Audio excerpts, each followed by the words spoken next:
مساء الخير، أهلا وسهلا بالجميع في مؤسسة شومان في هذا المنتدى عن المعلومات المضللة، كيف نحاصرها ونقلل من تأثيرها.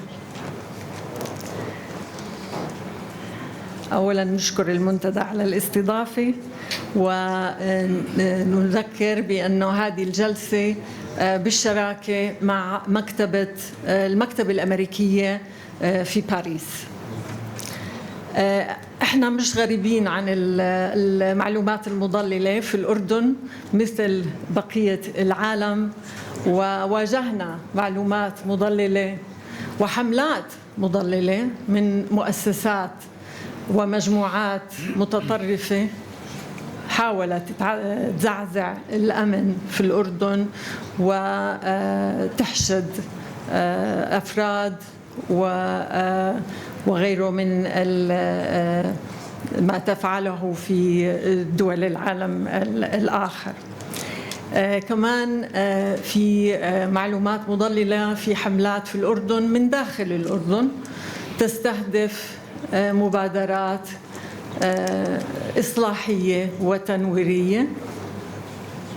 هناك كمان حملات تضليلية إقليمية وحملات قادتها دول إقليمية ودولية لحشد الدعم لحروب إقليمية، وهذا ليس بغريب عن هذه المنطقة ولا زلنا نعاني منها. وحملات تحاول أن تزعزع ثقة الناس بالحكومة والحكومات في الأردن مثلا، بس هاي مش صعبة كتير يعني. طبعا ورأينا حملات من المعلومات المضللة في فترات سابقة بالادعاء في بطولات ونجاحات بالرغم من الكوارث والهزائم. جلستنا اليوم راح تكون باللغة الإنجليزية، وسيتوفر ترجمة فورية باللغة العربية في القاعة فقط للأسف، لكن على مواقع التواصل الاجتماعي ستكون باللغة الإنجليزية. بداية ضيوفي لديهم خلفيات متنوعة، وسنعالج الموضوع من عدة زوايا، وهذا مهم جدا خصوصا فيما يتعلق بالمعلومات المضللة. سنتعامل معها من ناحية كيف تثار الحملات، أين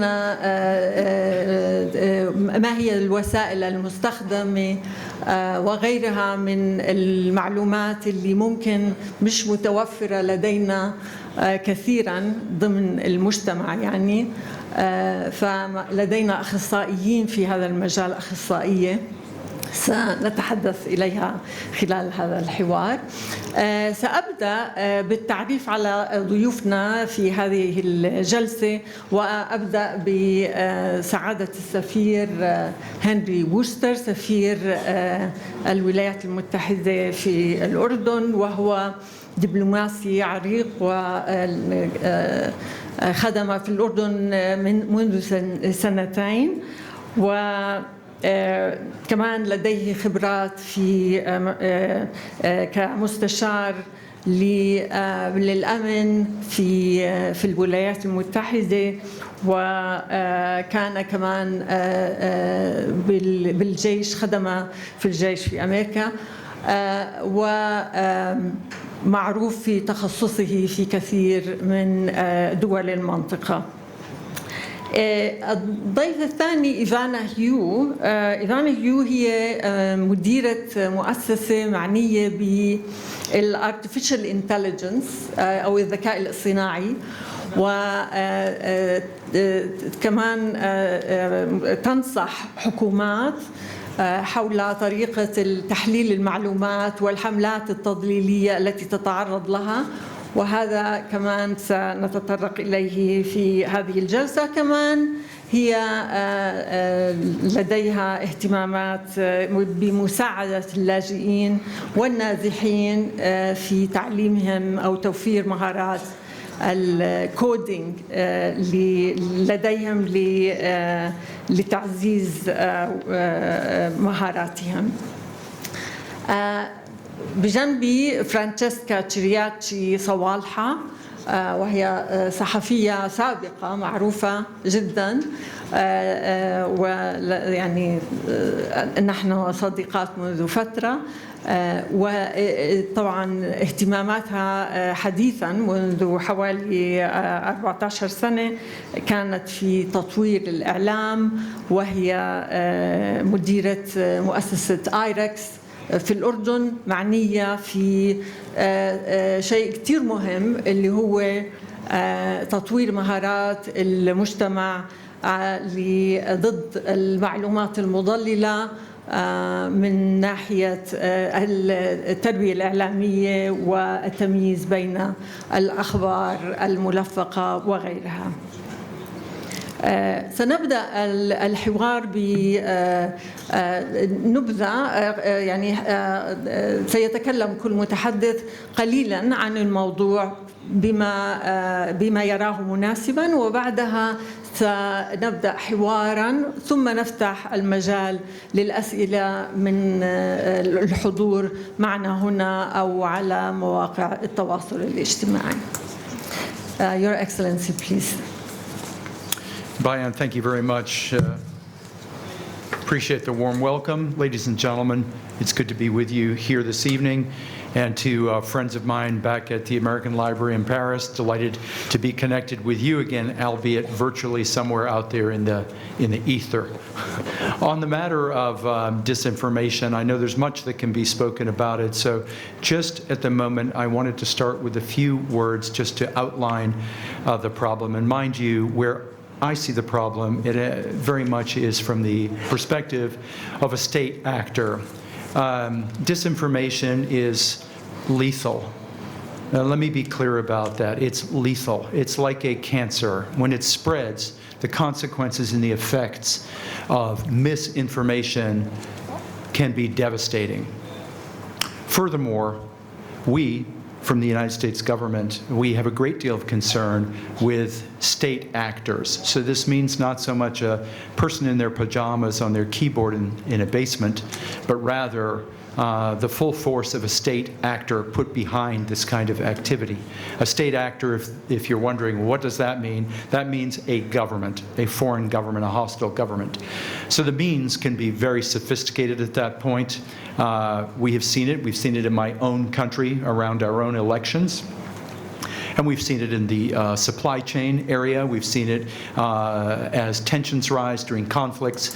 You can see it in all sorts of areas. And it's a deliberate, planned, systematic campaign to distort information.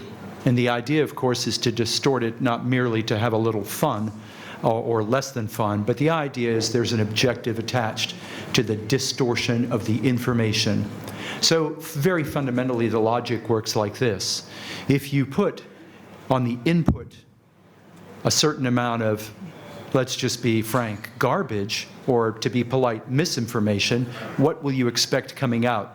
I know any number of you, even the men in this audience, I know many of you have at least cooked something, right? You've baked at least one thing in your life, even if it was sticking a piece of toast in a toaster. Everybody has done some sort of creation. And the quality of what you receive in the way of what is created is directly proportional to the quality of what you have put into the process or a machine or an oven, if in fact you're cooking. And that quality makes all the difference. And it is precisely this kind of thing that is very troubling to us because we know how devastating the effects can be. A final word, and then I'd like to turn to my colleagues here who are, as you've heard from Bayan, who are incredibly experienced in this. what to do about it. I don't have an antidote in the form of a vaccine that we now, thank God, that we can give people for COVID, but there are ways to mitigate it, and there are ways to combat it, and there are ways to be aware that it is happening to you or to those around you or in your environment. And the most fundamental tool in every human being, every one of you, whether you're in this room with us tonight or virtually out somewhere in the ether, whether you're sitting in Gaza at the moment or you're in Paris, every one of you has this capacity, and it is critical thinking. The most powerful weapon that you have is the ability to think, and to think for yourself, and to form fundamental judgments about, does this make sense, and how do I know what I think I know? I'll leave it with that just for the moment. And Bayan, again, thank you very much. Colleagues, over to you. إيفانا. Great. Thank you so much for the introduction. And thank you so much for being here, as well as to the Showman Library for hosting this event. So I actually like to start going back to the beginning of the history of humankind, when we started creating things called rumors, right? Mm-hmm. And sometimes it was intentional, sometimes it wasn't intentional. But that is essentially what disinformation is. It's only that now, with the advent of computing and new technologies, we can just spread these lies, fake news, disinformation, misinformation, whatever term, new lingo you want to put on top of it. But that's what it is. So it is a very, very old problem, but we're just amplifying it with new technologies. But that also means that we have new technologies to combat, so both to counter it, but also to make sure that it doesn't happen. And so fundamentally, though, what we're also seeing right now in the online information environment is that while there are a lot of actors out there using influence operations and disinformation for geopolitical objectives, they're increasingly using it for profit motives. So you can go online and you can,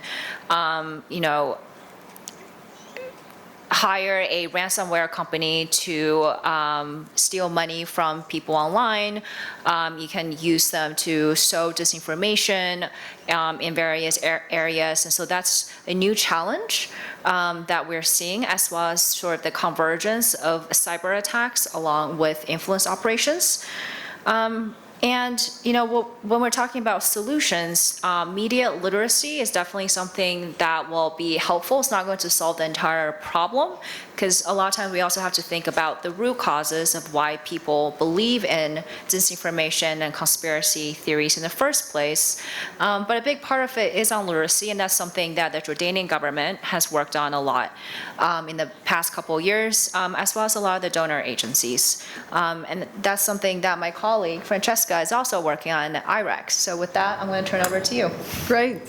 Thank you very much for having me. Thank you, Bayan. Thank you, Ambassador. Thank you, Ivana. And thank you, all of you, for coming tonight. So my name is Francesca Sawalha. I'm the Jordan and country director and program director for IREX, which is the International Research and Exchanges Board. So at IREX, we started getting involved and interested in disinformation in 2014 when Russia invaded Crimea.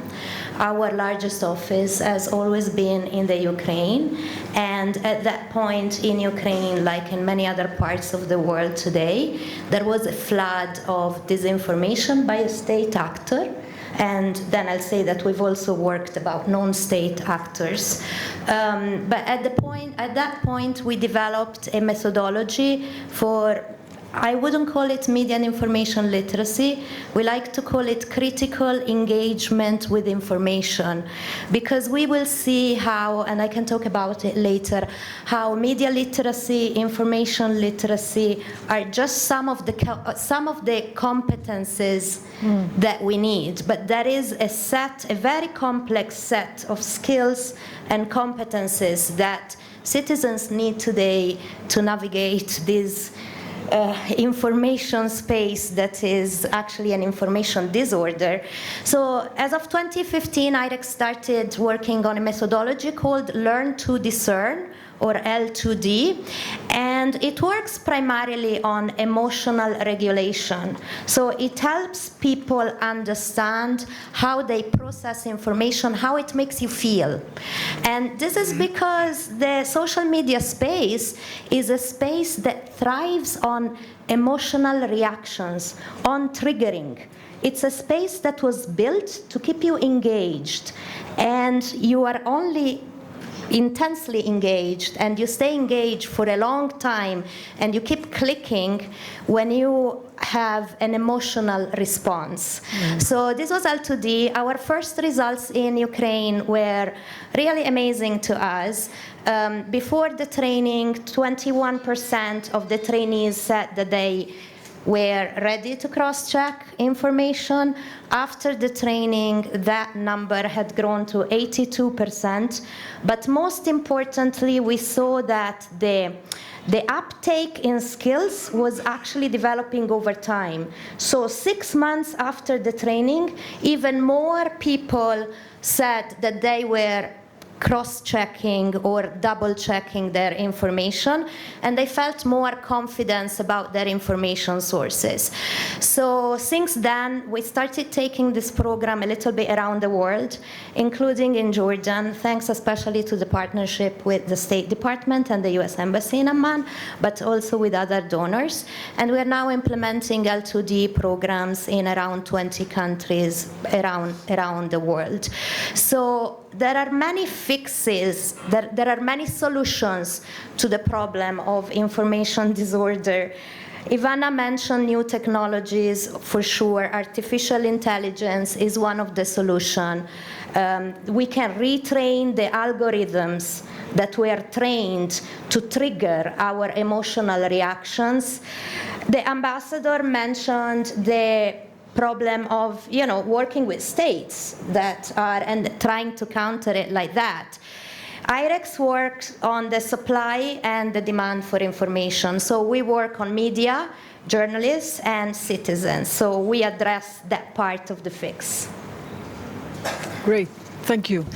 Ivana, if we could talk a bit about, the field you're in. It's not very clear to everyone. There's a lot that is new. There is more research that's being done into how these campaigns are done and what tools they use. So can you just clarify, and you advise countries, governments in the region, what are the main disinformation campaigns that take place in this region? And what tools do they use? And who are the perpetrators generally? All great questions. So I'm going to start with talking about the actors. Typically, it's your state actors, not only just China, Russia. It's just a statecraft in general. So a lot of state actors use it. Non-state actors also use it as well. And then now we're seeing a lot of commercial companies or groups that are somehow linked to states. I don't want to call them proxy groups because sometimes they're a little bit even more further away down the chain than just the proxy groups. But they're also starting to get it in the game per se in terms of conducting cyber attacks and disinformation attacks. AI has been used really primarily in two ways. So I'm going to first talk about content generation and then content amplification. So for content generation, there are algorithms out there, including one that's open source called GTP3, that's been put out there by the major social media companies, where it can basically generate an article like it was written by a human. It's very realistic. It probably only works in modern standard Arabic and not the vernacular, but it does a pretty good job mimicking press releases, anything that uses formal language, right? And then you also have deepfakes and synthetic media that are basically increasingly becoming more popular, and is also really cheap. But the quality of these deepfakes is just really hard to tell with the naked eye whether or not it was actually created by whether or not it's created by a bot or computer vision, et cetera, versus like an actual thing that happened. It was a photo of that, right, or a video of it. And then on the amplification side, you can have a troll farm, so you can create a bunch of fake accounts at the same time to up the number of views of a post, so that when Facebook or when Twitter ranks the post for you to see, they come on top. So there are ways to game it. One thing that we just started to notice is in order for a lot of terrorist groups to get around content moderation algorithms. So for example, ISIS, right, their Al Hayat Media Center, to get around it, they're now putting the Netflix or the Amazon Prime Video logo on their stuff. So now it looks like a film, and that they don't get filtered by the social media platforms. So there are increasingly more innovative ways to also get around it. So what advice would you give governments to do to address this? What do they do? If you're allowed to talk about it. I think a lot of times government policymakers are not the most technically savvy. And a lot of my work ends up being just educating them on what AI can do and what AI cannot do. A lot of people think that AI is the silver bullet, the solution for everything, and it's 100% not. And this is coming from someone who makes money by doing AI. It definitely has its limitations, and so getting them to understand the limitations as well as the negative externalities or the unintended consequences of using AI. When the Arab Spring first happened in 2011, everyone thought that social media was going to be essentially the equalizer, and that sadly has not been the case. And so also making sure that they understand the societal implications. Okay, we'll have to wait until they understand how this works. But in the meantime, Francesca, we talked about this many times, that it's not just about understanding AI, it's also about governments understanding why disinformation spreads and what they can do and easily can do to address it, which is basically... Well, giving the information. We work with governments when it comes to the education side of it. Yeah. And we have very successful examples of integrating learn to discern competences within curricula, within school subjects. So that is certainly a way to inoculate. The ambassador used the public health comparison that actually we use a lot in media and information literacy, and we're still struggling with the idea of like, how many people do we need to make aware, the skills of how many people do we need to build to reach the so-called herd immunity? No. So the place where a community or a society stops spreading misinformation and becomes resilient to misinformation and disinformation. And these are still questions that the community is really struggling with. It's not easy to answer, also because the technological advancements have created the problem much faster than we could think of the solutions. So we have seen that AI is part of the fix. Media and information literacy is part of the fix, working on the demand side. Building and training journalists and supporting the production of accurate and objective information, that is also part of the solution, because at least you offer people an alternative to the garbage that is prevalent on their information feed every day. And governments also have a role to play, and there is also a regulatory issue, so with which actually the big techies are struggling now and coming to terms. How much regulation or how much self-regulations we need. But just to understand the magnitude of the problem, I would like to also, so that our audience understand the importance of this topic fully, there is a very useful infographic from Data Never Sleeps. The company is called DMO, and you can check it out on your phones. It's actually verified, so you can. It's safe. It's safe information. So each minute of every day, people worldwide watch 167 million videos on TikTok per minute.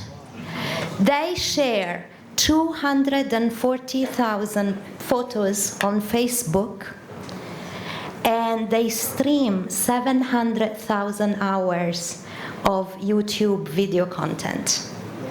This is just to give you the magnitude. I mean, we were not prepared for this.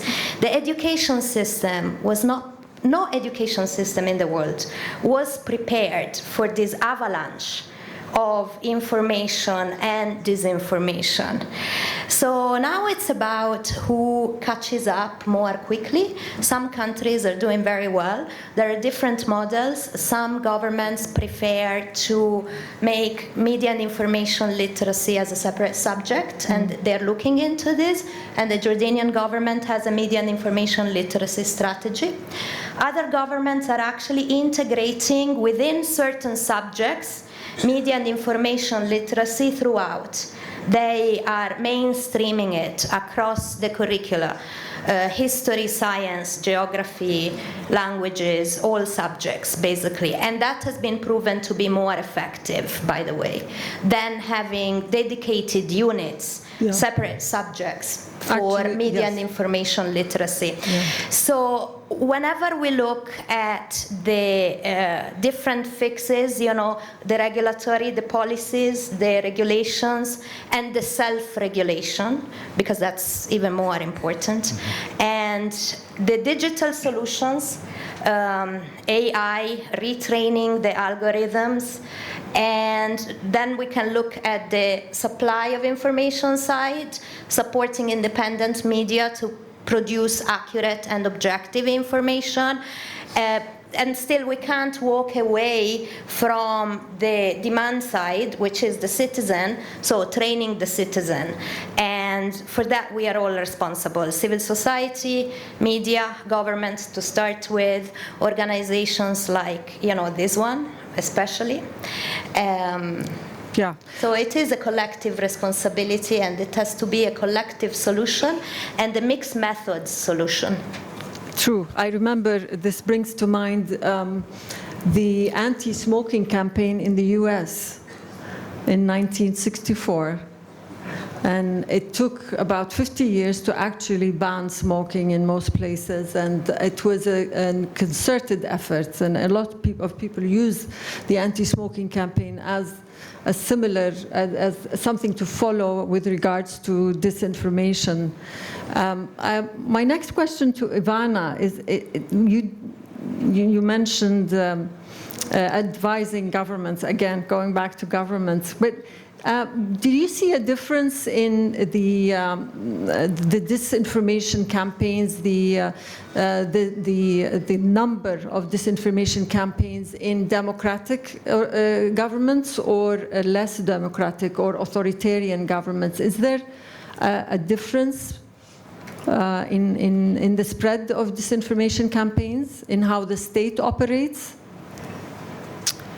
I mean, definitely the author. So that also, like, are we talking about like per capita? No, I mean the government. Is it a democratic government or an authoritarian country? I mean, is there a difference? I mean, do you see less disinformation campaigns in democratic countries, or like targeting more? Okay, targeting demographic countries.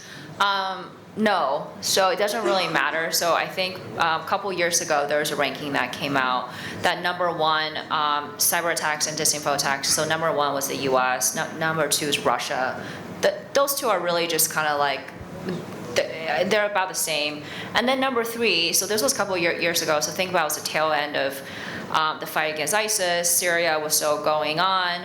Number three was Jordan, which shocks a lot of people because it's such a small country. Right?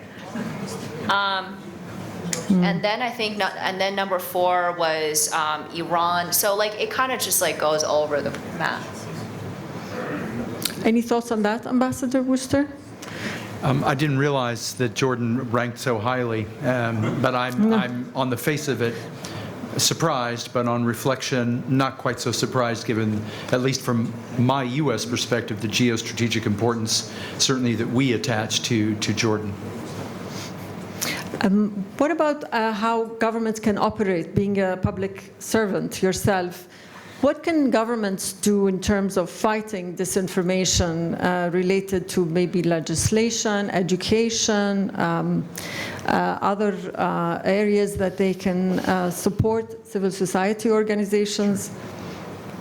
Bayan, I'm chuckling a little bit to myself because remembering some people, at least in the United States, who believe that people who work for the U.S. government are truly lizard people, you know, that they're people from another planet and all kinds of crazy conspiracy theories. So I was thinking, how do I convince those people that we're really not those people?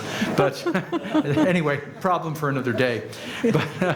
But in terms of what we can do, yes, we do, in fact, as I'm sure everybody here is aware and most of the audience, we do support civil society, we do support academic institutions. You know, it's a balance for us because in many cases, U.S. fingerprints on something like that can develop challenges for civil society or for a host or for a friendly government because now they can make themselves vulnerable to the allegation that they're part of some mind-bending conspiracy or propagandizing or something along these lines. So we have to be very judicious about how we provide this kind of support. But in short, yes, that is one thing we can do. We are very awake to it and the outsized effect that it can have on not only on our interests, which is our foremost driver, but also on the key relationships that we have, whether it's with industry, whether it's in the space of trade, or in the more traditional political and security spheres. And you also have, I mean, USAID has a huge project in Jordan now on giving voice to civil society organizations and supporting media organizations in training, and another component of media literacy as well in that project.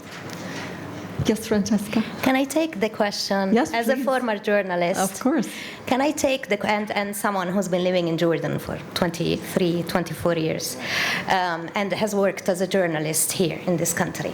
So the difference between the traction that a disinformation campaign has in a democratic country versus in an authoritarian regime is that in a democratic country, if you want to search for objective and accurate, independent information, you can get it. In some countries, you don't have that choice. So this is the big difference. Do we have the choice of independent, accurate, objective information? And mind you, this is not the job of any government. Producing accurate, independent, and objective information is not government's work. Government's work is propaganda or government communications. That's their job. The job of producing accurate, independent, and objective information is the media's. So if you have a strong, independent media sector, you have at least an alternative. Countries that don't have a strong, independent media sector leave their people very vulnerable to cyber attacks or to disinformation campaigns. Yes, and Éiveanna mentioned rumors, that it's, you know, this whole thing started with rumors. In our part of the world, it was always rumors and propaganda. There was never really proper media organizations to say that or that they operate independently, which is another issue, and something that I know most journalists in Jordan have been calling for, which is not just the freedom of expression and press freedoms, but also access to information. And I think that is a huge part of people's ability to access information in order to make intelligent decisions regarding their lives. So, and we have the former Minister of Information with us today. Maybe he can talk more about this and the importance of providing information. He was actually very accessible to journalists, just to be fair to Dr. Momani. So should we open the floor to questions from the audience? بس بحب أنوه إذا بتسمحوا لي، اللي بحب يسأل بس يعرف عن نفسه، وتكون السؤال أو الملاحظة لا تتعدى 30 ثانية لدقيقة. أوكي إذا سمحتوا. فأنا بما إني شمالية بنبدأ من اليسار. تفضلي. يا بس أعرفي حالك. Hi everyone. So first of all, I'd like to thank you for this event. It has been really wonderful. My name is Jordan Boydin. I'm the youngest novelist in the Arab world and champion UNICEF for education.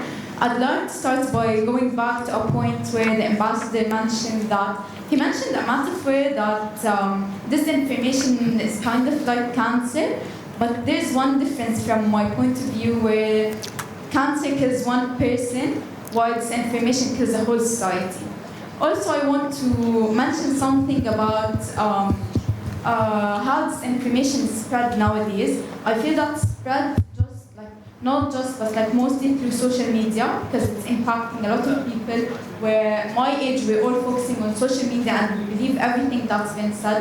And I believe if we want to change something about this topic, we have to start by changing ourselves, by not believing anything that we read, and by like being aware of the things around us. As Gandhi once said, you must be the change you want to see in the world. And if we want to be this change, we have to start by changing ourselves. And thank you so much. Bravo. Thank you. Thank you, Jude.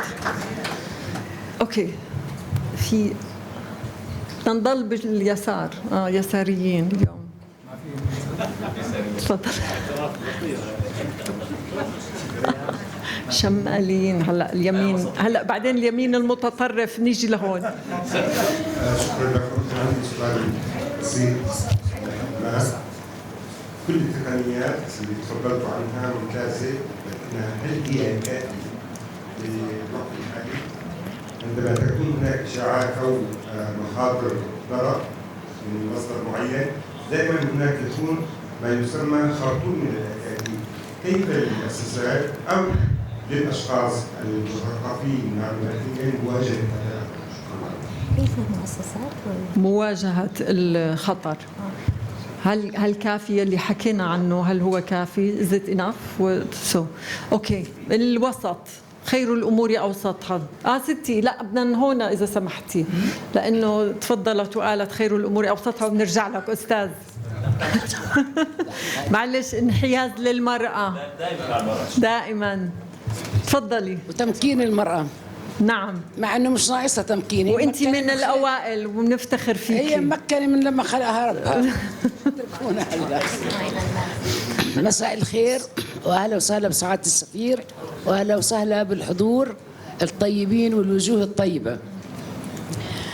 الحقيقه انا عندي كلام كثير ما ظنيت للصبح اخلصه، بس تعرفي بنفسك عشان فوزيه الزعبي او دلبوح ناشطه سياسيه باحثه اجتماعيه. سيدي الكريم والسيدات الفاضلات، لما أسمع الإشاعة من كلينتون وأوباما مع حفظ الألقاب، أي إشاعة هذه بدي أعتبرها افتراضية أو كذبة، وهم رؤساء الجمهورية الأكبر دولة. لما أسمع بوش ندمان على غزو العراق وتدمير العراق، كيف هل هذا يعني تضليل أم هذا الرئيس الأميركي صحي ضميره وعرف كيف تدمر العراق وكيف تدمرت سوريا. اسمح لي سيدي الكريم، مع احترامي لأمريكا والشعب الأميركي، أحترم الشعب الأميركي علما وحضارة وكرما وجودا، هذا شعب راقي أنا أحترمه، ولكن ناحية السياسة قد نختلف، ولكن تدوم المحبة بيننا والاحترام يدوم بيننا.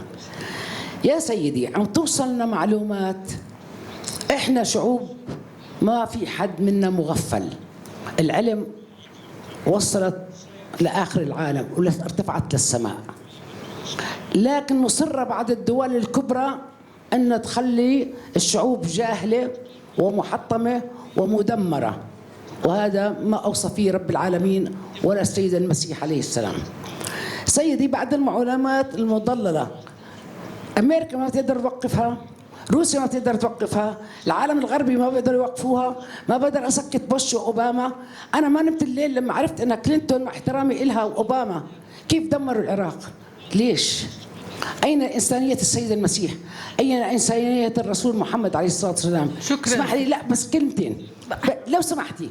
داعش بس داعش، تفضل.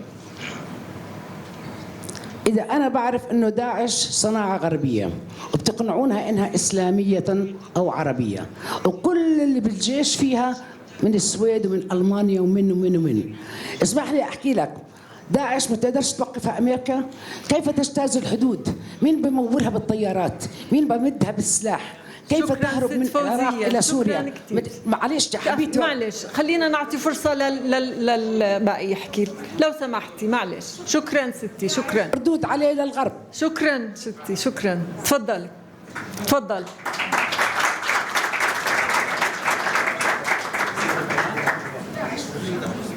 Thank you for Schuman Foundation, and we welcome you to Amman. You mentioned. عرف حالك إذا سمحت. محمد المدني. You mentioned about the disinformation, misinformation, rumors, propagandas. Did you believe it? Did you fight it?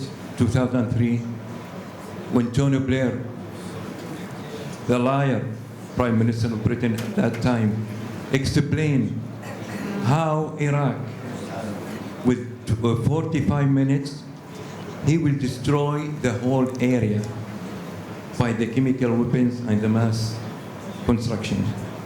شكرا. Why you believe it? Why you destroy Iraq? Why you stole Iraq? Why you killed 1.5 million Iraqi? Why? Why you hate us? Thank you. اوكي استاذ عمر بليز، بس على المايك اذا سمحت، المايك اذا سمحتي. مساء الخير. سعادة السفير، عرف بحضرتك اذا سمحت. كل الشكر والتقدير لوجودك معنا هذا المساء ولحديثك الهام عن المعلومات المضللة والتقليل من أثرها، ونشكر دعمكم المستمر للأردن.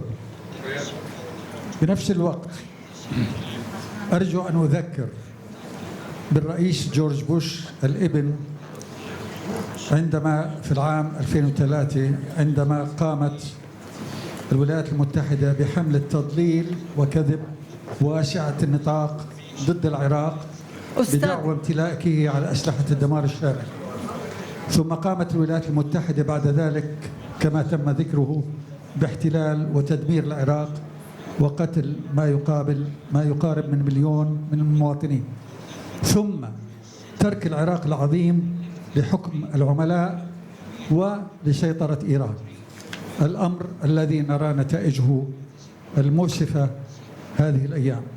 أوكي. شكرا. إضافة لذلك، شكرا أستاذ، ذكرت هذه إضافة النقاط لذلك فإن الولايات كانت ولا زالت منذ سنوات طويلة تدافع عن تضليل وكذب إسرائيل في كل ما تقوم به من أعمال عنف ضد الفلسطينيين.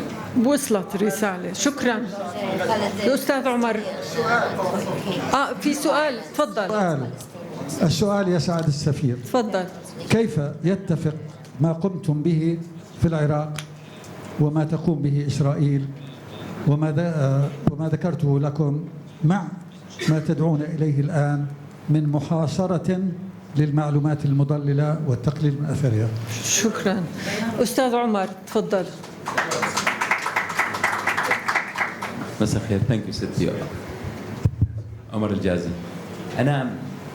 History is my passion actually, and I'm a great believer that the misleading information, misrepresentation falls within a wide spectrum, start from anti-terrorism and financial market and fair competition and trade secrets. This is the lawyers leading out of me today. But I can assure you that this is really related with our Jordanian legal system. But I wanted to maybe Francesca to highlight more to the history. I have just finished reading a book called Fake History, which talks about the greatest 10 lies in history by Otto English, one of my favorite writers. But we need to focus more on the impact of the history, the nation building. Rumors and misinformation affects generations. It's not only a current matter.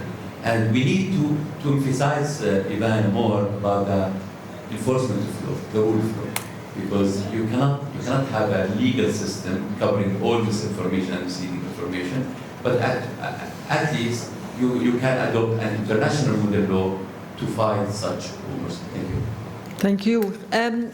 Let's try and answer some of the questions, if you allow me, and then we can move. Okay, Firas, I'll give you a chance. Just give me a few minutes. Okay, Ambassador, please.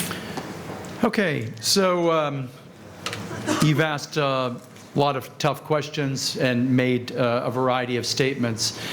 I can't revisit the entire scope of U.S. foreign policy in the time I'm given to make remarks, nor for that matter the Iraq War. However, I would offer you this. Let me be straightforward with you because you've been clearly straightforward with me.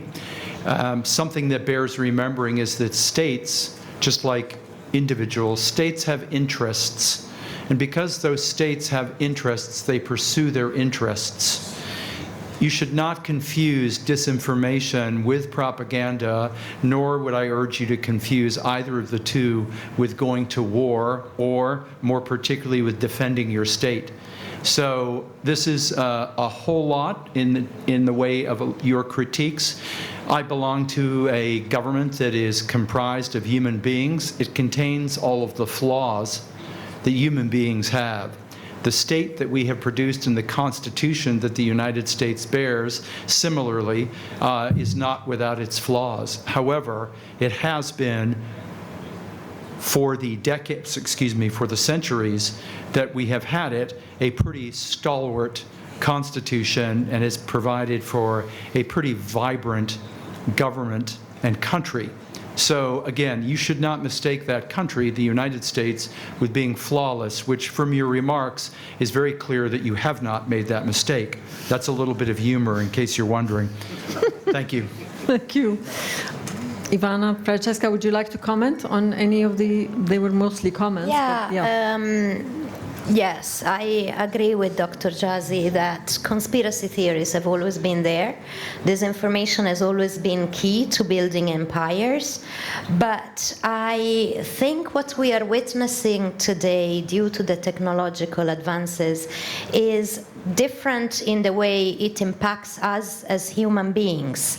I mean, I said it in the beginning, but the social media space was built to thrive on emotional interaction.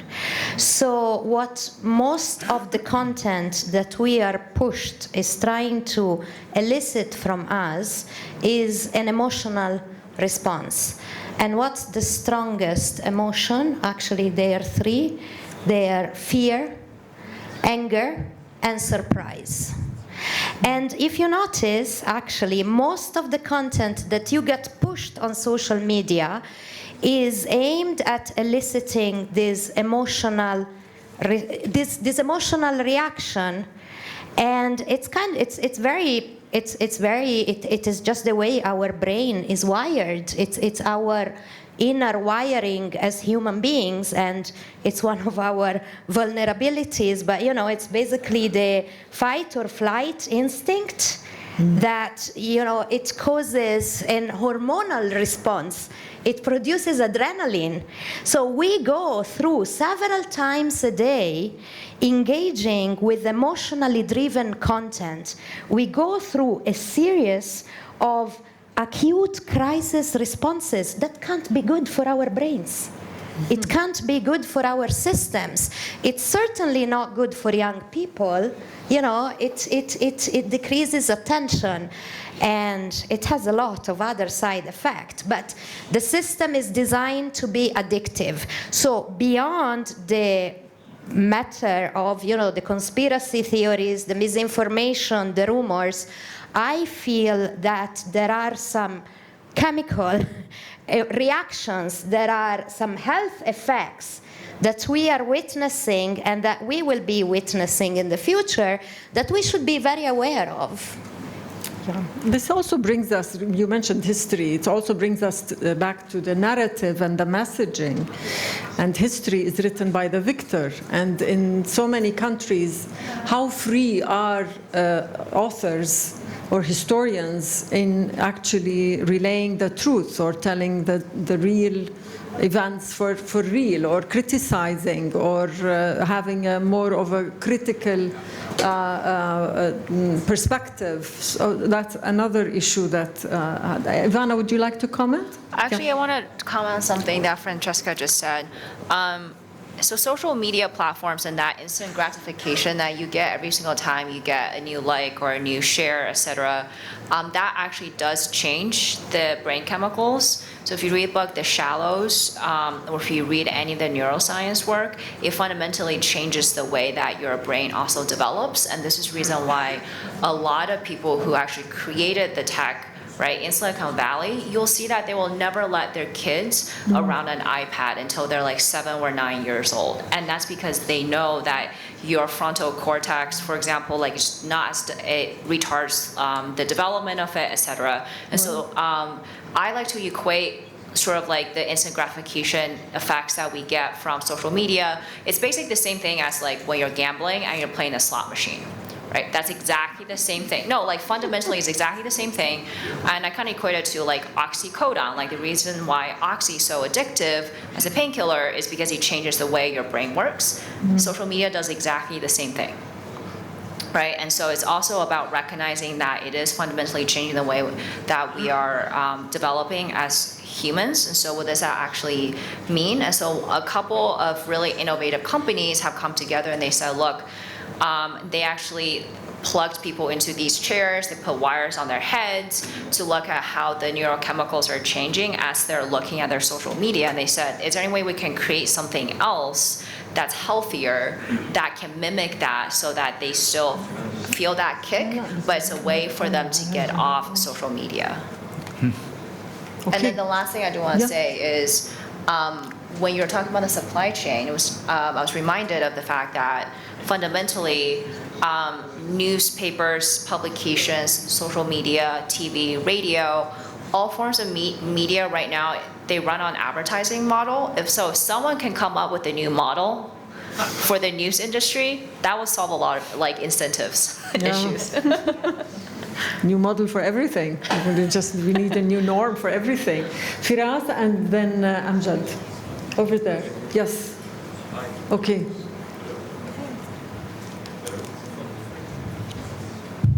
هنا انحياز لاني بعرفه بس تحيز. Hello everyone, Firas Abu Shah, Petroengineering. I just want to take this conversation because I think it's like diverting. I want to go up a little bit macro to the tech level as well as the application of what's actually happening. It's more of a question as well as a comment. Generally AI, when people understand AI, they say AI, machine learning, it's changing every single day. It's coming to a point where AI actually can make decisions on itself. That's what they call cognitive AI or artificial general intelligence. So the idea is, or the challenge is going to be, is how do we control or how do we prevent the control of that type of artificial intelligence? And it also takes two to tango. Like when you're watching or you're looking at your social media feed or your social media on your phone or on your laptop, it's learning. It's gathering information on what you're interested in. So number one, we have to focus on educating the actual person, because just like the Nigerian Prince scam, I mean, you know, some idiots fell for it because they were ignorant and they weren't educated.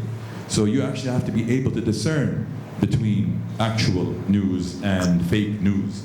So it takes the human brain as well, needs to be conditioned or educated to understand, well, wait a minute, that does not make sense. Well, aliens took over Sharash and now they're selling falafel. You know, it's not gonna, I mean, wait a minute, that doesn't make sense. I mean, it might. In these days, I might believe it, but it's still, but again, the technology is changing at such a rate that AI is surpassing what people know. Like AI, generally, just to give people an idea here, AI, you give it a puzzle, if it's missing a piece, it'll stop. The new type of AI, the artificial general intelligence, will go out there and look for a solution. Now, the danger is how do we control or, let's say, limit what the AI can do and generate different fake data and fake information. And that's what I want to see. Or the question is, how can we, at a later stage, be able to control that level of interference from an artificial intelligence? Because, I mean, I've worked very closely with AI companies, and I know what they can do, whether it's defense, whether it's in agriculture, whether it's industry. And I know that there's a new, let's say, type of way of working called zero risk architecture, where basically they want everything to be offline and have the actual equipment make its own decisions. And that scares me a little bit. And that's when you have control over your human life. So that's pretty much what I wanted to say. So I wanted to bring it back to what the... To Éiveana, basically, not the ambassador. To everyone. Yeah, okay. Okay, thanks. أمجد. هلا اجينا على اليمين المتطرف. مساء الخير، أنا اسمي أمجد تادروس، أنا صحفي بشتغل بالتلفزيون الأمريكي وما بشتغل بالحكومة الأمريكية للعلم. ففي عندي تعليق وسؤال للسفير. أول تعليق، في قول بالبايبل بيقول you know the truth and truth will set you free. الحل لكل مشاكل السوشيال ميديا وهذا واحد يحكي الحقيقة. فإذا الناس بضلها تكذب، الكذب بيرجع علينا. يعني مثلا معنا موجود معالي الوزير، وذكركم قضية ذهب عجلون. معالي طلع على التلفزيون حكى 4 قصص كل واحدة بتختلف عن الثانية، واحنا اليوم مش عارفين الرابعة القصة الصحيحة ايش هي. فلما تيجي بنستغرب ليش الأردن بتصير الأردن تارجت للجماعات الإرهابية والكذب وهذا، لأنه الناس مش مصدقة شيء. التلفزيون الأردني ما حد بيحضره، ليش؟ إنه كل يوم بتدخلوا فيه، لازم نشر الأخبار يوافق 100 مسؤول عليها، بطل حد يحضرها. فهذه المشكلة. أنا صحفي بشتغل بالتلفزيون الأمريكي، وأنا بفتخر أن أنا اشتغلت مع الفريق التلفزيوني اللي عمل تحقيق قضية أبو غريب، اللي هي من أهم القضايا اللي عملت في الإعلام الأمريكي، وبصراحة يعني جابت خمير الحكومة الأمريكية، وكل الناس اللي تهاجم الحكومة الأمريكية على موضوع العراق بيستندوا لقصة أبو غريب اللي إحنا التلفزيون الأمريكي شبكة CBS برنامج 60 Minutes إحنا اللي عملناها، وما حد حكى معنا تليفون ولا حطنا بالسجن، لأنه في حرية إعلام ضلها موجودة بأمريكا، وهذا الحكي هو الأساس. إحنا ما ننسى هذا الحكي. وسؤالي لسعادة السفير، امبارح على التلفزيون رؤيا في طلع عميد كلية الشريعة ضمن جامعة مؤتة واتهم حكومتك إنه هم عملوا المسيرة تبعت السلفيين بالكرك، مزبوط هذا الحكي ولا لا؟ وشكرا. بدون تقديم أي إثبات ولا أي شيء إلا إنه هيك بيعتقد. شكرا. Okay. We have a question from the Library of Paris, the American Library in Paris. And it says disinformation undermines social trust and restricts access to, I'm translating, and restricts access to information. This can be done through proper access to information. And the question is, what are the next steps that organizations that are present in Jordan and in this debate can do to address this in Jordan? Right? Is this it? Or sorry, what can libraries do to address this issue, especially in addition to media and information literacy. Yeah, so the importance of libraries on that front. Okay, one more question from... Sorry, Bayan, actually I referenced in the very beginning the Ukraine program, the first L2D, Learn to Discern program. It trained 15,000 people through public libraries. Yeah. So the program was implemented through public libraries. So libraries are key, first of all, because they gather various sectors of the citizenry. So you find the young people, the older people, different backgrounds. So libraries have a huge role to play. Right, okay. Just... Go ahead. علي صوتك.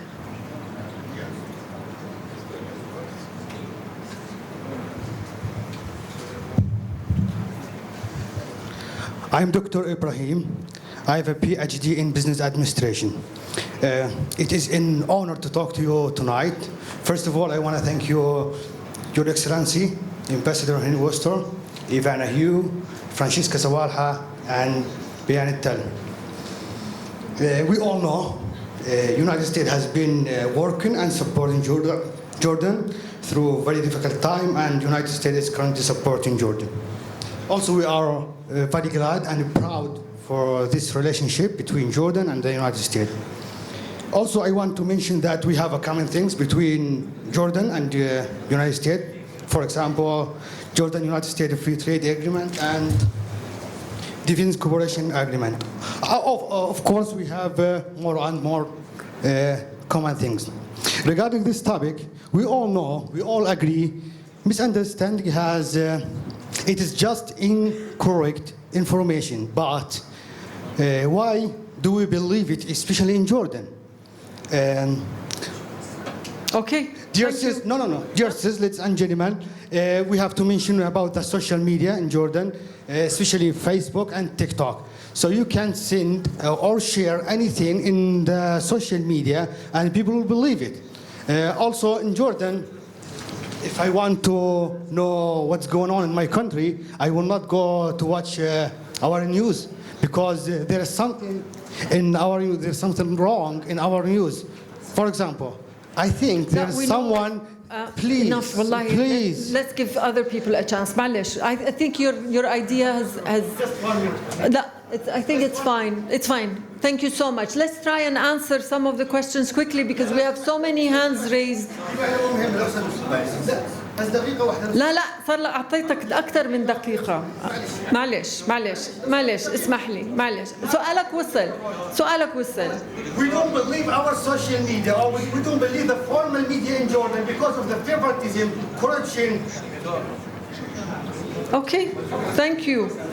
Okay, let's answer some of the questions quickly, and then because we have so many hands raised. Ambassador, would you like to comment?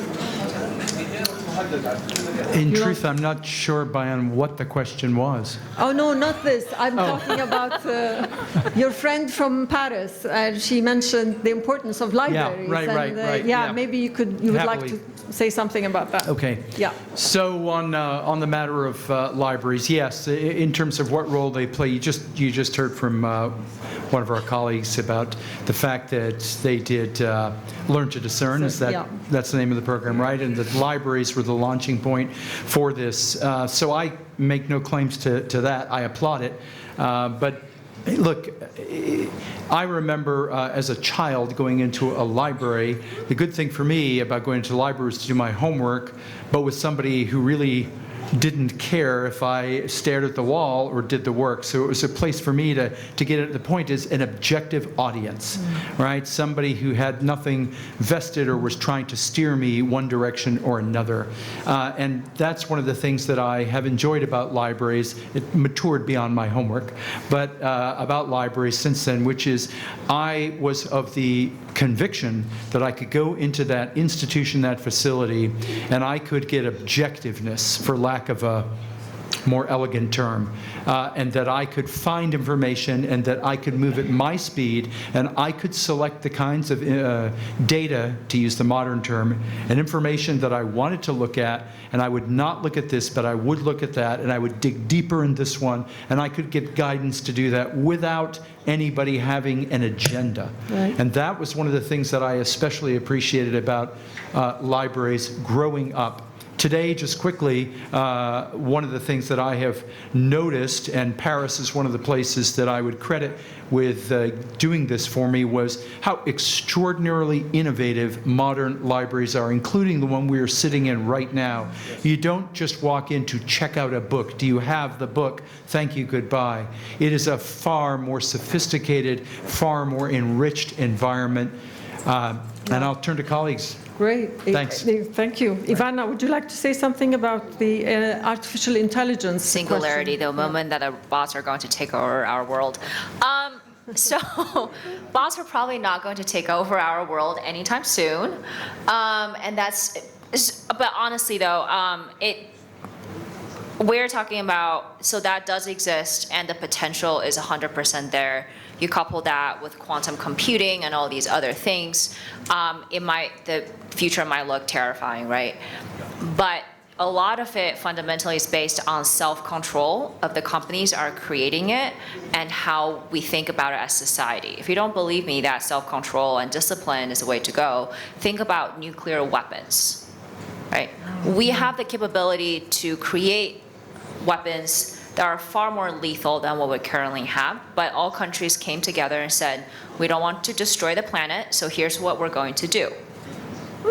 Most countries abide by that, right?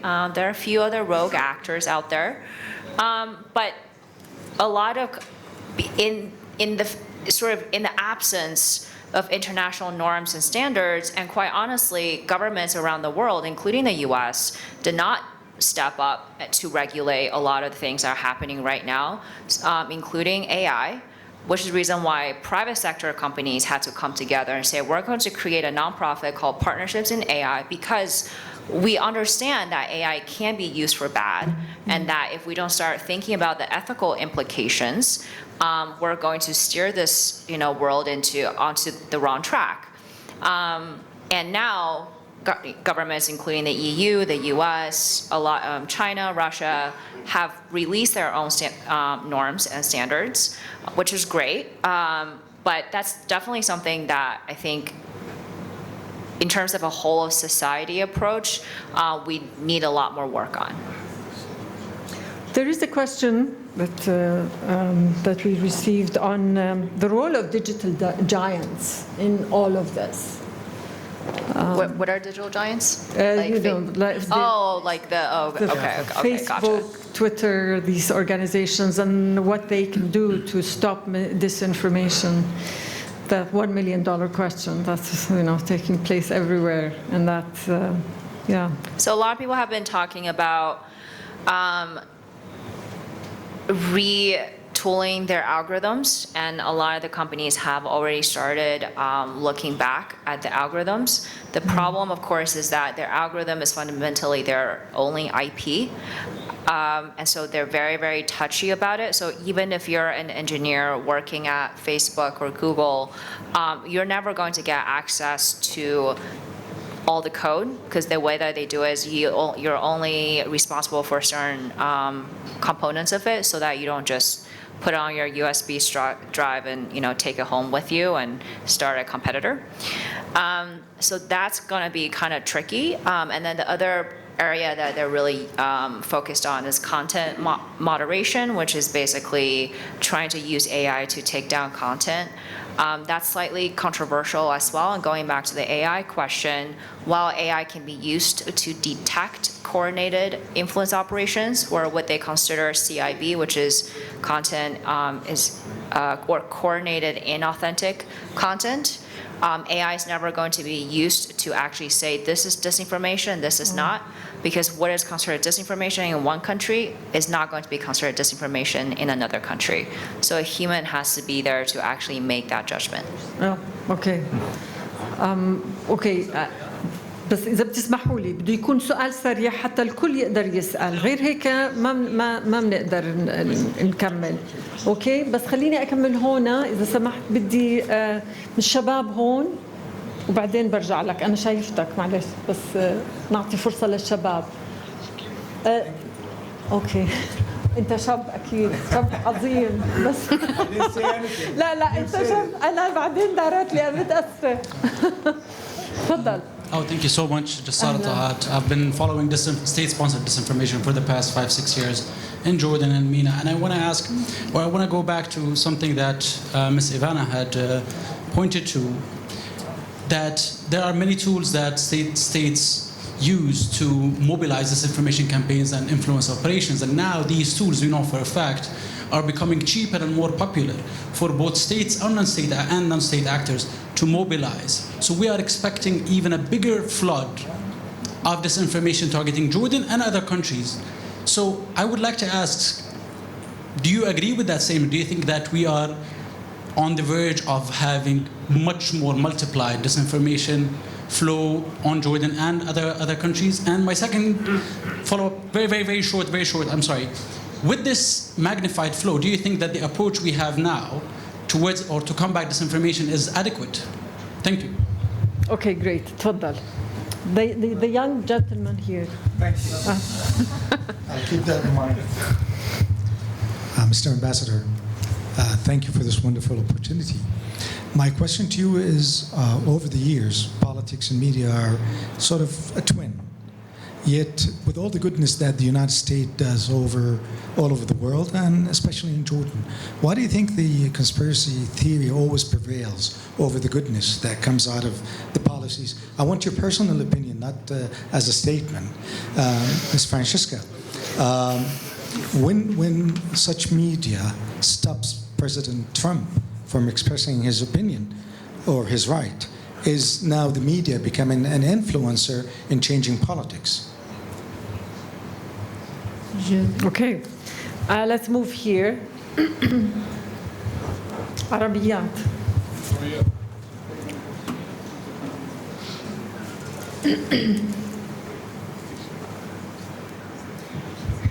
Thank you. A question to Ivan.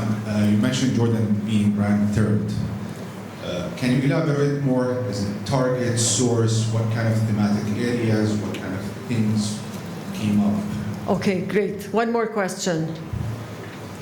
تفضل ورا، كان صار له فترة رفع. تفضل. اوكي. بسرعة إذا سمحت.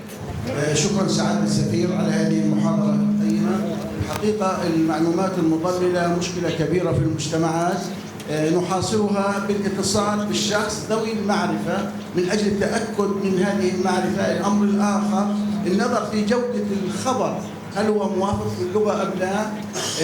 البحث عن الموقع الذي نشر الخبر، هل هناك صور؟ هل هناك وثائق؟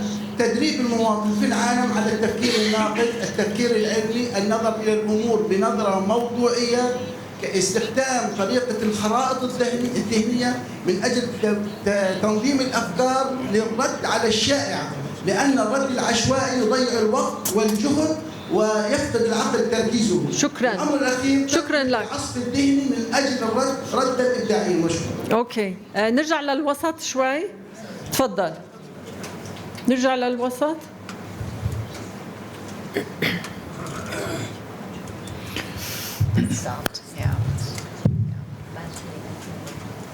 مساء الخير لكم جميعا، الله يعطيكم العافيه. انا اسمي محمد بطوش، بتشكر مؤسسة عبد الحميد شومان على هذا اللقاء.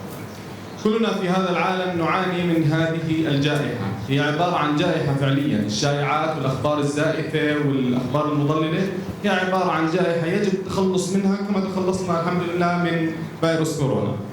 لماذا لا يتم تدريس التربية الإعلامية والثقافة الإعلامية في المدارس والجامعات كمتطلب إجباري؟ هذا الذي نريده اليوم. أوكي. عشان نبني حلقة سريعة في الحل. كثير مهم، كثير مهم. شكرا كثير. هلا بنقدر we can start answering if you'd like. Let's do it. What do we have? The role of Do we expect, Tahat, do we expect more digital campaigns, disinformation campaigns in Jordan? Yep. Yeah? Yes, more. Okay. Whoa. That's a short answer, very brief. And the other one about Jordan ranked third. How about the content? Ivana. Oh. The contact. Oh, the themes. Yeah. So it started out with a lot of it had to do with Syria and Jordan's role in coordinating, especially southern Syria, so much more focused on security. Increasingly, we are also looking at more than economics. So obviously, there have been investments, in the region by China, by Russia, and by the U.S. And so, as I believe that the MENA region once again is going to become this proxy land for what we call in Washington in jargon great power competition. We're going to see a lot more of ports and economic issues also becoming more of a concern too. Oh, and then of course the Abraham Accords and the normalization deals. Oh, okay. Comments? Any, Francesca, would you like to comment? No. Okay. طيب تفضل.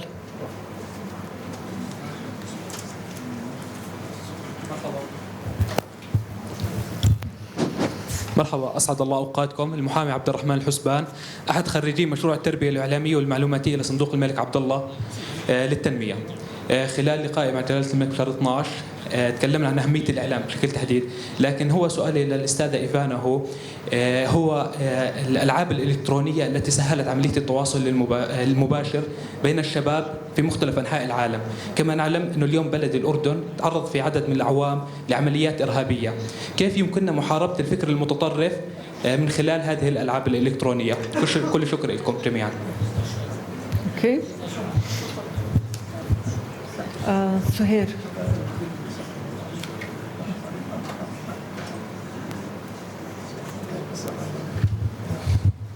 يعطيكم العافية. أنا الصحفية سهير جردات.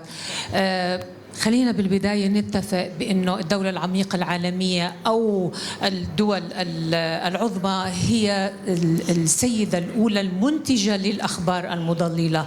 الدول العالمية هي التي تصدر الأخبار المضللة حول إلصاق تهمة الإرهاب في الإسلام. علينا كمان أن نعترف بأنه الأجهزة الأمنية في الدول هي التي تقوم بإنتاج الأخبار المضللة لحماية الأنظمة التي تحكمها. الآن الحلقة الأضعف هي المواطن. كيف لنا أن نحمي هذا المواطن من هذه الأخبار المضللة، خاصة في ظل الإعلام الذي مقيد، الذي يمنع الصحفي من نشر مقالاته، أو الذي يقوم بالتجسس على هاتفه مثل ما قاموا معي، أو أنه المعلومات غير متاحة للحصول عليها ونقل الحقيقة. إذا كان في نوع من الوصف السحرية أنا بتمنى أني أعرفها حتى أن احنا نتخلص من كذب المسؤول. شكرا أستاذ سهير. We also have a similar question online, and it talks about what governments can do. How can organizations like USAM and IREX help out citizens in getting access to information? Can they work with the Jordanian government on issues related to access to information, regulations, laws, etc.? This is a question from Dr. Carol Daniel Kasbari.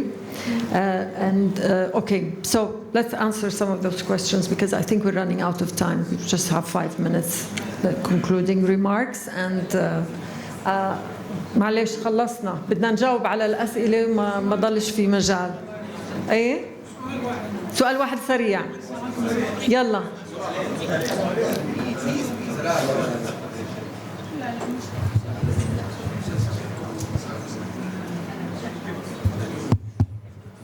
مساء الخير للجميع وشكرا جزيلا على هذا اللقاء.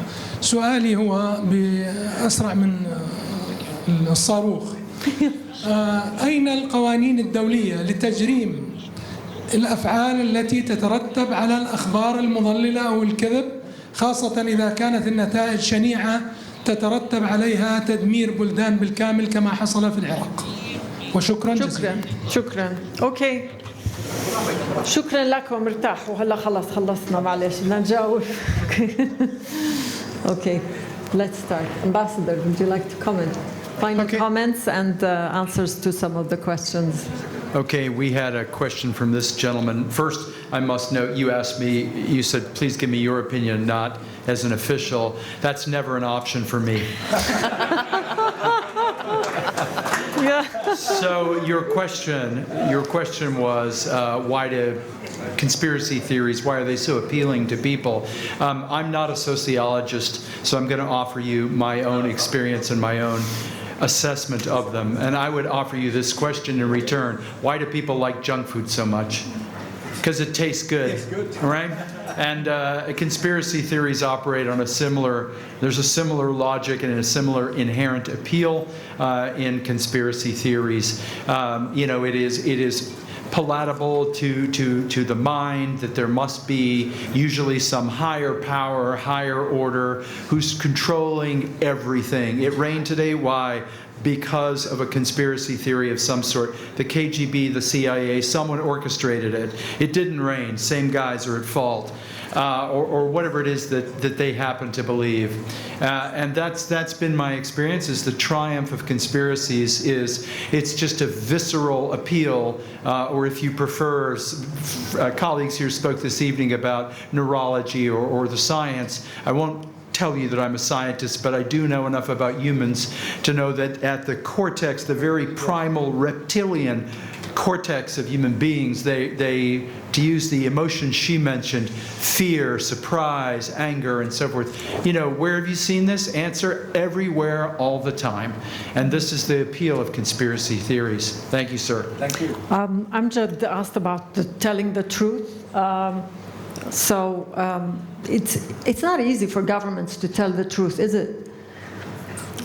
It's not. I mean, there's an issue there. There's something wrong with governments just can't tell the truth, right?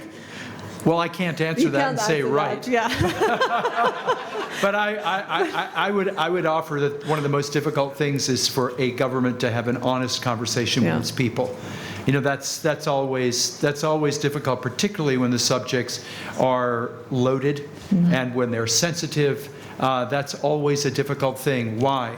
Because if you have that conversation, you are engendering or trying to engender trust. And if you do it, you can be sure that you're going to get a lot in return. You're going to get the conspiracy theories in return. You're going to get the lizard people ideas. You're going to get all this craziness or plots or I don't know what. And so that's why for a government to speak, to have an honest conversation publicly with its people, you're right. It is a challenge to be absolutely frank.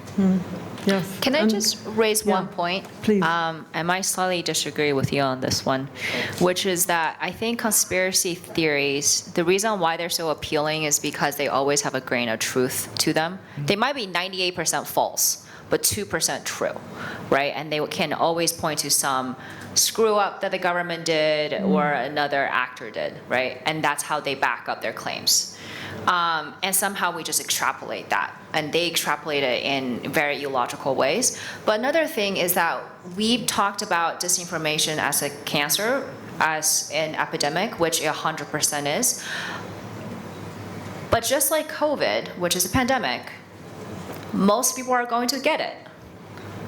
I can guarantee you that almost every single person in this audience has fallen for disinformation or have fallen for some kind of phishing campaign or something like that, even if you don't want to admit it, right? So I don't want to say it's a public health crisis, because then that just means that all of us are crazy, and maybe all of us are, but we shouldn't really demonize the people who do believe in these things, because by doing that, we're just pushing them more and more, and we're radicalizing them even more. So we need to think about, okay, like this is something that we're all going to go through, and how can we just prevent that from happening more, right?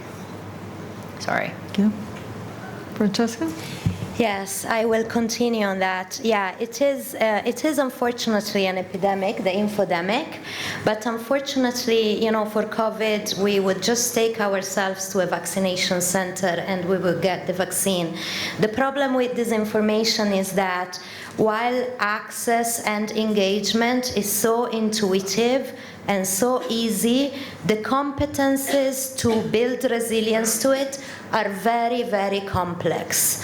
And you need media literacy, you need to know how the media works, different genres of journalism, you need critical thinking and analysis, you need to be able to draw parallels with the present, with the past. You need to be able to ask questions.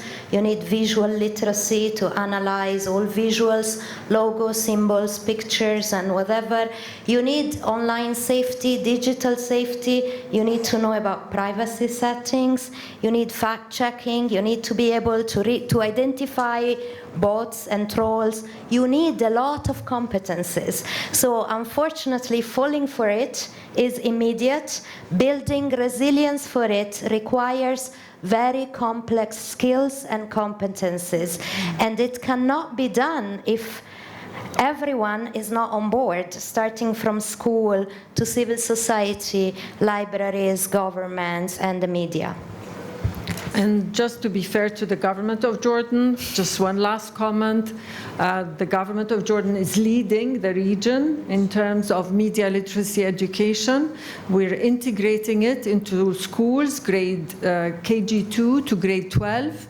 And a team has been working with the National Council for Curriculum Development, and the government is very aware, very supportive of this. And so I think we have something to look forward to, and I assure you some work is being done. Regarding trust, Dr. Ibrahim, you mentioned something regarding trust. This has been an issue. Several surveys have indicated that Jordanians do not trust the government, parliament, and the media. Unfortunately, this is true. However, it is very important that we build trust, and we can build trust through what our panelists said today, by being open, transparent, accessible. And so they don't think officials are lizards. And it's important that this discussion happens. So shukran lakum jami'an. Thank you all. See you next time.